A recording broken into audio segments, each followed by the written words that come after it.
Hey, I'd like to welcome you to another episode of Mission Matters. My name is Adam Torres, and if you'd like to apply to be a guest in the show, just head on over to missionmatters.com and click on Be Our Guest to Apply. All right, so today I am in Fort Worth, Texas, and I'm at the Texas FFA Convention, one of my favorite conventions of the year. Thousands of Texas FFA members are roaming these halls, and let me tell you, this morning they had a laser show, big old, there's 14,000 or however many people were in this huge auditorium. It was just absolutely outstanding. The energy was electrifying, and my next guest I'd like to welcome to the show, Farrah. Welcome. Hi, thank you. Welcome. All right, Farrah. So first things first, talked about your involvement and how you originally got introduced to the FFA. Take me back. Okay, well, actually, I'm a product of FFA. I was an FFA member back in Arizona.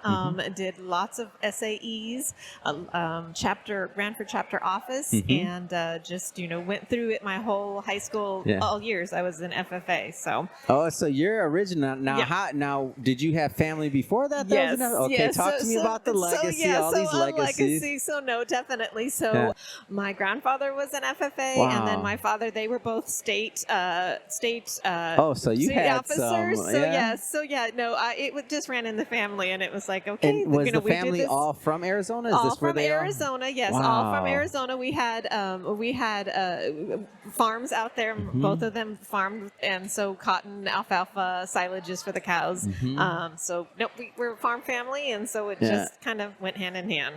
And so looking back for yourself at that experience, growing up, being in that type of family, what do you think that meant to you and for your upbringing, for your development? It was huge. And honestly, I say even just being in the ag world's great because it's a wonderful community that, it helped me as well, but just FFA alone, the networking, when you left, even, you met so many people with all the different activities. So when you got older, all of a sudden, you ran into people and you're like, oh, I remember you, you were in FFA. So it kind of brought us together. So I would have to say just that networking was the biggest benefit. When you're roaming these halls and you see all these members and you think about like the experiences they're having right now. And to me, your legacy, so I feel like there's lifetime friendships and bonds being created, like today, right now, as we speak. Absolutely, and that's my daughter's actually here, and she's going to be a freshman in high school, and so that's what I was just thinking. Like these are the moments that she's going to remember back, and I met somebody here, then I keep seeing them every year at convention. So it truly brings lifelong friendships. Yeah, and you're still in Arizona, am I right? So talk about your position there, or are you Texas, Arizona? Yes, I do. I know we're one big happy FFA family. We are one still. big happy family. So actually, I just moved to Texas a year ago. We reside in Granbury, but I am currently, before I moved, I've been involved with the Arizona FFA Foundation. I currently serve as the Arizona FFA Foundation president and also in chair of our Blue and Gold Gala. So I've been a part of the foundation since about 2017, and I knew how much FFA gave to me, and so I wanted to be able to give back as well. Yeah. And so it was just kind of the right thing to do, and I just love helping to raise funds and support FFA and our ag teachers. Talk about the role of the foundation in general, and either it could be Arizona, it could be Texas, the foundation, because I feel like there's a lot of business owners, entrepreneurs, executives that watch this, and there's different ways to support, whether it's, coming directly to something like this, sponsoring something, or working directly with the foundation in someone's particular state. Talk about that a little bit. So with Arizona, our mission is to empower the next generation of leaders, and we just know we can do that through FFA, and so we do that by providing funds and resources not only to our students but our ag teachers and as well as our community. So we're just always striving, finding ways to support our, like I just said, support our teachers, support our students and our communities, so we can always help, like I said, empower those next generation of leaders, because it's a proven fact. FFA members are, proven to do higher test scores. They're proven to be more successful. There's so many hard facts with the FFA. When you are in that FFA organization, it gives you a step up when you go into the real world. Yeah.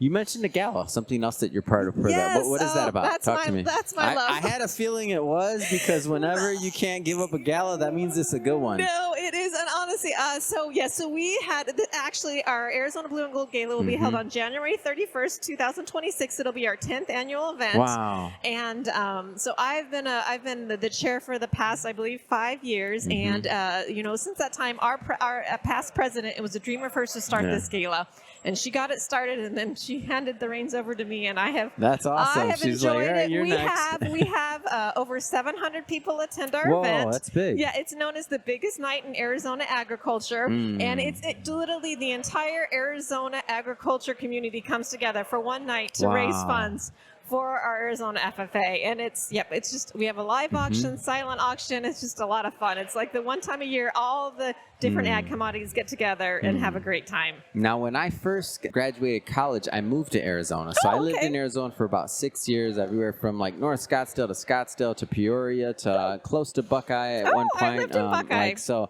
all of those different areas, and probably something else. And Papago Mountain by there as well. Had some property over there. And so I've been in a lot of places in Arizona. I like it. And then I've traveled it quite a bit as well, even just outside of like Flagstaff and all the other areas. I've been to a lot of different places. I really liked it. So I feel like it's interesting because I actually don't know, and I don't know, we don't talk about it too often, the agriculture scene in Arizona in general. Right. Like give us a little bit of an overview. So unfortunately, it's dwindling because now when you get to Arizona, you see lots of warehouses and houses. But honestly, we have a pretty wide variety of agriculture commodities. Cotton for one, alfalfa.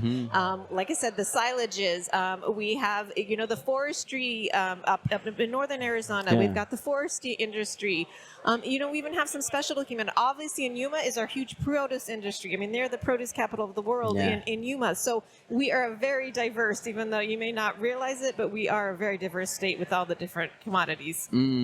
So looking at FFA in Texas, whether it's Arizona, otherwise, how do you suggest, especially for members and for families that haven't necessarily been involved like yourself, like you grew up into it, knowing what it was.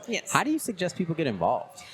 Well, if you're on anybody, if you can just, most states have an FFA Foundation. So if you just want to Google, what your state's FFA Foundation, and you can reach out to them and, find out how you can go. You can serve. We always say time, talent, and treasure. You know what I mean? You don't have to give a lot of money, but we would love volunteering.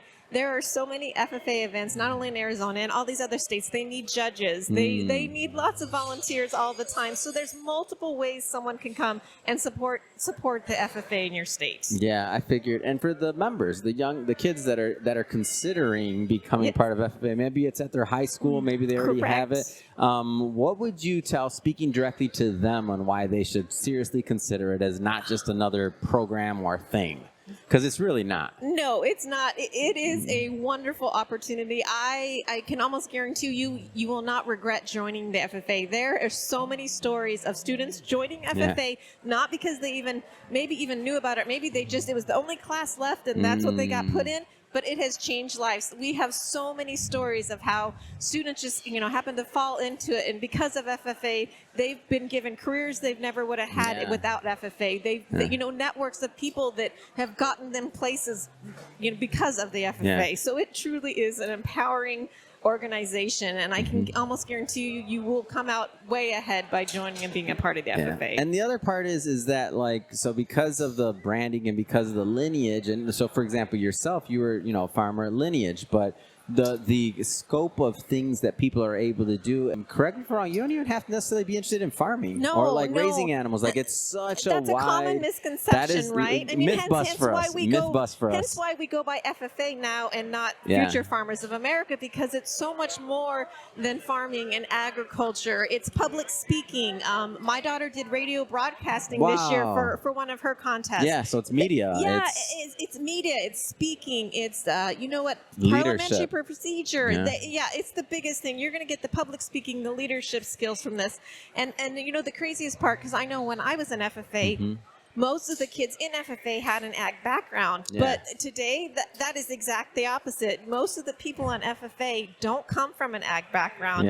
They're coming from the cities or, in the surrounding areas and being part of this amazing organization. So there's something for everybody. Don't get stereotyped and think it's all just farming and, ranching or, having to do with farm animals. There's just so many opportunities out there for you. And nothing wrong No, with that no, part no, of no. it, but that's the given. If you like that, you already have that. That's baked into the system. If you have need or a want to show an animal or to grow, so obviously that's part of it. But increasingly, when I think about like these facilities and things that are happening just in the infrastructure, when you think about tech, Yep. when you think about engineering, Yep. when you think about supply chain, when you think about logistics, like every industry you can finance, every industry you can think of touches the agriculture industry. 100%. And based off of that, and having this connection to FFA, the members here really have access to it all, Oh, because there's somebody absolutely. that's been through FFA that is working in every one of these industries, period. Exactly. No, it's just like I said, it's just not for agriculture. And that's what, I think Mike Rowe attended the National FFA Convention a few years back, and he came out and he put a LinkedIn post, and I'll never forget it, because it was like, finally, this is what I'm trying to get through everybody. Yeah. He goes, regardless of your industry, these are the kids you want to hire, because they are well-spoken, they're well-trained, and they will be our next leaders. So these are the kids you need to look for. And it's just that. And anybody, it's a job, and it can place you anywhere in the world doing anything. Absolutely. Amazing. Farrah, last thing I want you to do, look into the camera. How can people follow the foundation in Arizona? How can they connect? How can they learn more? So our webpage is azffafoundation.org. We are on Twitter. We are on Instagram, Facebook at AZFFA Foundation. You'll usually find us there. Amazing. And for everybody at home, just so you know, we'll definitely put the links in the show notes, so you can just click on the link and head right on over. And speaking of the audience, if this is your first time with Mission Matters and you haven't done it yet, hit that subscribe or follow button. This is a daily show. Each and every day we're bringing you new content, new ideas, and hopefully new inspiration to help you along the way in your journey as well. So again, hit that subscribe or follow button. And Farrah, thank you so much for coming on the show. It's been a pleasure.